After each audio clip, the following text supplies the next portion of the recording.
খুবই ভালো হয়েছে। লাস্ট কয়েকদিন আমরা খুব ভালো প্র্যাকটিস করেছি এবং ব্যাটসম্যানরা খুব ভালো রেসপন্সিবিলিটি নিয়ে ব্যাটিং করেছে এবং বোলাররাও ভালো জায়গায় বল করেছে। আমার কাছে মনে হয় আমরা 100% ইউটিলাইজ করার চেষ্টা করেছি যে প্র্যাকটিস ফ্যাসিলিটিসটা পেয়েছি। হ্যাঁ, আমাদের জন্য একটা বিরাট অপরচুনিটি, যেহেতু সামনে ODI world cup south Africa এবং জিম্বাবুয়ে আছে এবং আমরা এখানে 3টা ওডিআই ম্যাচ খেলার সুযোগ পাচ্ছি। প্রত্যেকটা প্লেয়ারের বুঝতে পারবে যে এই কন্ডিশনটা সম্পর্কে। সো আমার কাছে মনে হয় যদি আমরা 100% দিতে পারি এবং কন্ডিশনটা অ্যাডাপ্ট করতে পারি, প্রত্যেকটা প্লেয়ারের জন্য একটা বড় অপরচুনিটি থাকবে।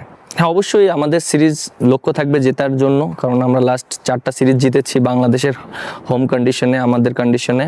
বাট এই কন্ডিশনে আমাদের জন্য একটু চ্যালেঞ্জিং হবে, বাট আমরা অনেক কনফিডেন্ট আছি যেহেতু আমরা লাস্ট 4টা সিরিজ জিতেছি এবং ব্যাটসম্যানরা ভালো ব্যাটিং করছে, বোলাররাও ভালো বোলিং করছে।